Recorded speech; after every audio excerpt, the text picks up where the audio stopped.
연일 날씨가 더운데 그런데 이 날씨도 더운 게 짜증난데 우리가 뉴스를 듣다 보면 어떻습니까? 이 뉴스라고 하는 게 때로는 뭔가 희망차고 이 들으면 뭔가 살맛이 나고 그래야 되는데 항상 우울하고 안타까운 소식을 듣습니다.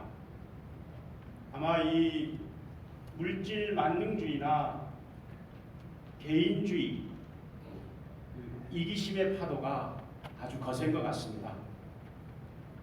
우리 사회에 이 드리워진 이 어둠의 그늘을 우리가 이렇게 걷어내고 정말 주님 보시기에 좋은 꽃으로 조금이라도 변화되면서 살아가기 위해선 우선 우리 신앙인들이 우리 자신부터 먼저 우리가 신앙인답게 살아가도록 해야 하지 않는가라고 생각합니다.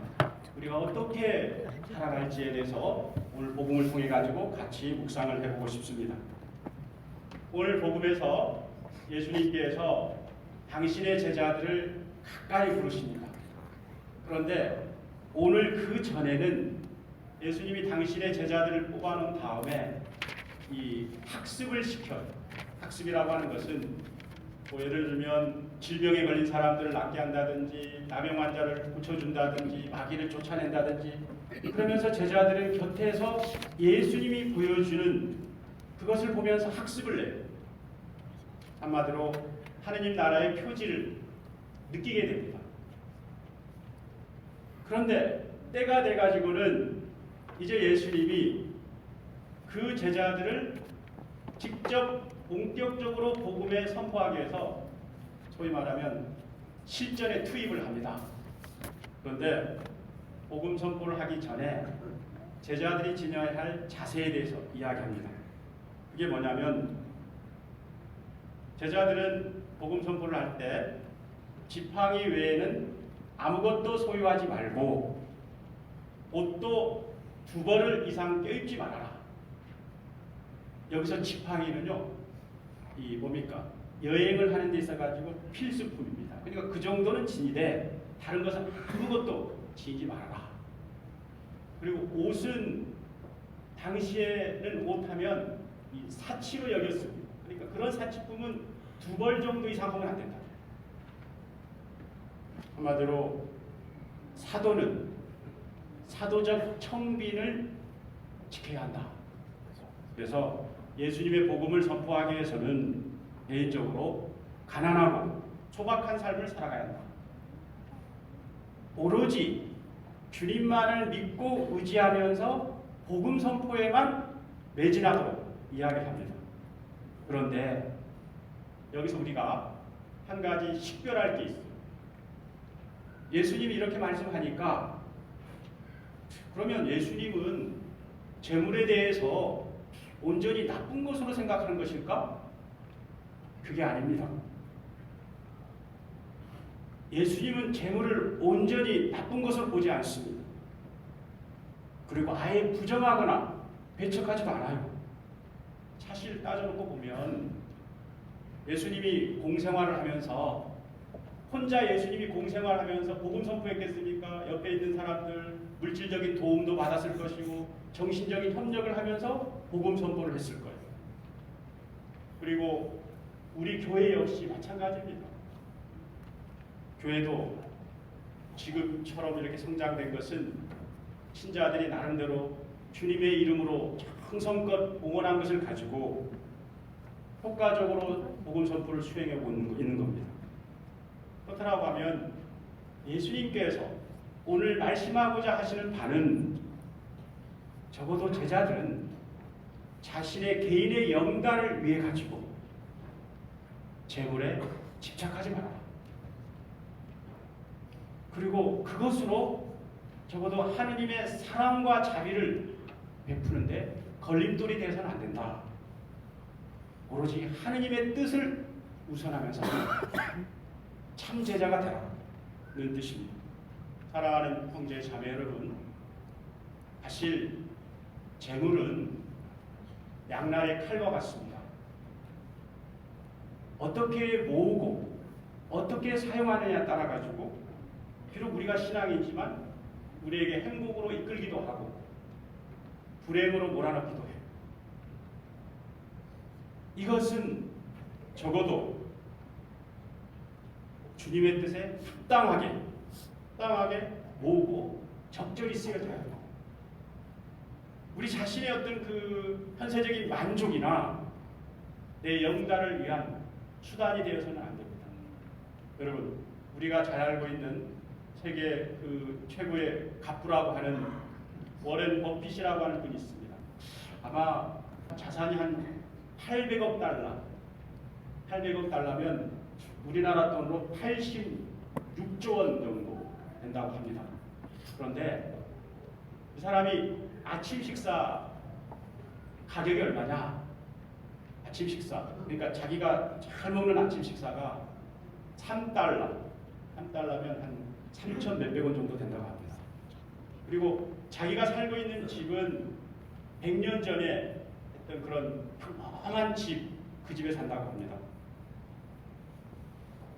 그런데 이렇게 자기 자신을 절제하면서도 정말 그 자선으로 사회에 얼마를 기부하느냐면 지금까지 기부된 돈만 36조 원 사회에 다 환원을 합니다. 그리고 본인이 약속을 했다고 합니다. 자기가 마지막까지 이 환원할 것은 자기 전 재산의 85% 이상 전부 사회에 기부한다. 우리가 빌 게이츠라고 하는 분도 마찬가지입니다. 그분도 부자지만 어떤 때는 아프리카에 가가지고 아프리카에 있는 그 가난한 사람들, 에이즈 환자들, 식수, 문맹 이런 사람들을 위해서 봉사하지 않습니까? 적어도 이 고통받고 가난한 사람들을 위해서 살아가는 거죠. 우리나라의 유한양행도 그런 회사 있죠. 유한양행에서도 마찬가지입니다. 재물은 많든 적든지 간에 자기보다 못한 사람들을 위해서 조금씩 사용될 때 빛을 발합니다. 그런데 신부님, 저는 저 살기도 바빠가지고 남한테 이렇게 하기가 참 어렵습니다.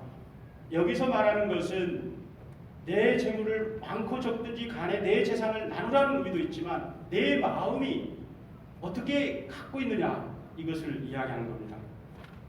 우리 교구에 김창열 주교님이라고 계십니다. 김창열 주교님은 은퇴하셨는데 이분은 매년 말이 되면 자기 통장, 개인 통장 하나가 있는데 항상 제로로 만듭니다.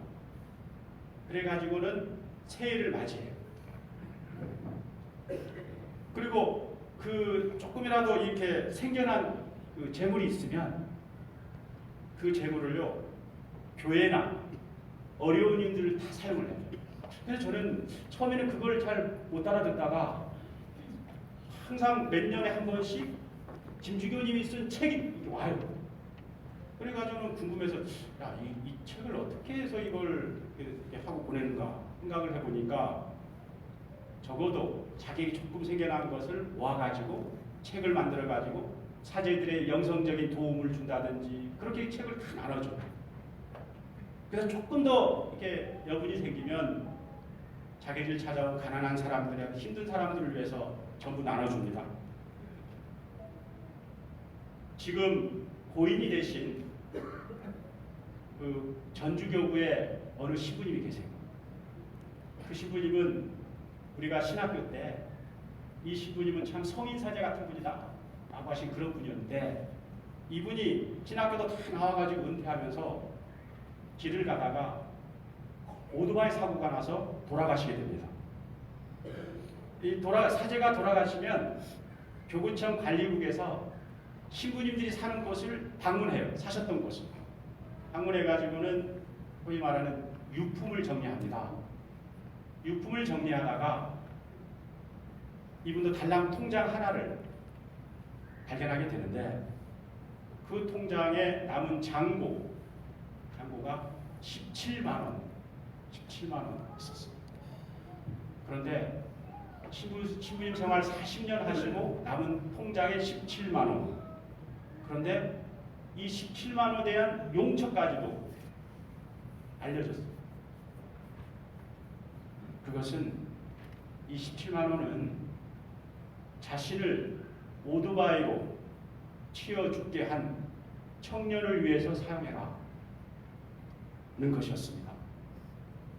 그래서 이분이 생전에 자기가 조금이라도 생기면 장애인 시설이나 어려운 사람들, 그분들에게 항상 전부 나눠주면서 본인은 그런 제로의 삶을 사신 겁니다.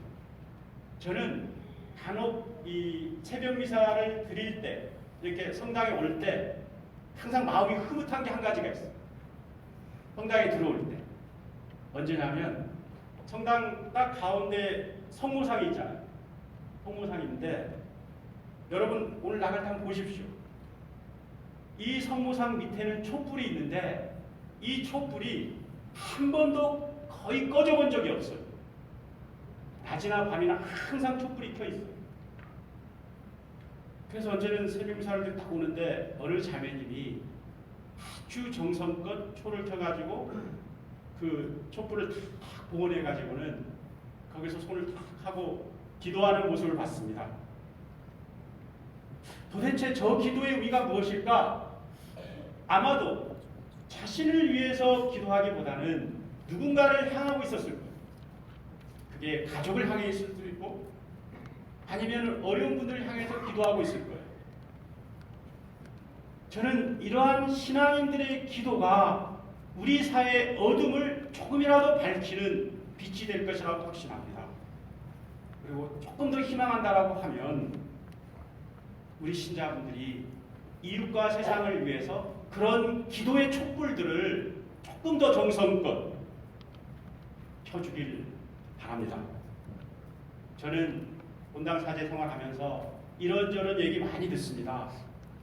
그 내용 중에 자기의 그 어려운 생활비를 쪼개가지고 독거노인을 도와준다든지 가난한 소년, 소녀 가장, 노숙자 뭐 이런 분들 도와주는 사람도 있고 어떤 경우는 오늘도 그랬는데요.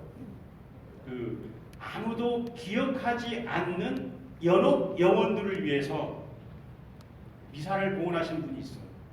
누구도 기억하지 않는.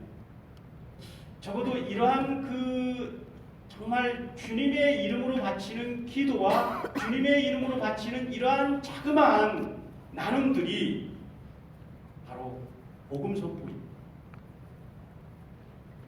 이게 바로 지금 여기에 하느님 나라를 구현하는 겁니다. 하느님 나라는 저 멀리 구체적으로 한 곳에 몰려있는 나라가 아닙니다. 하느님의 방식으로 하느님의 사랑과 자비를 나누는 나라가 바로 하느님의 나라. 하느님의 방식은 우리가 알고 있듯이 자기의 여건과 환경에 맞게 사랑과 나눔을 하는 삶이다. 우리가 이러한 삶을 살 때, 우리가 적어도 이러한 신앙인다운 모습으로 살 때, 이 세상이 비록 어둡지만 이 세상의 어두운 그늘을 우리가 조금씩 걷어낼 수가 있다. 그리고 이 세상이 비록 그러한 그 어두운 소식들이 있지만 그래도 희망이 있고 살만한 가치가 있는 곳이다 라고 생각할 수 있을 것이라고 생각합니다. 오늘 새로운 한 주가 시작되었습니다. 예수님께서 바로 우리에게 그러한 삶으로 초대하고 있습니다.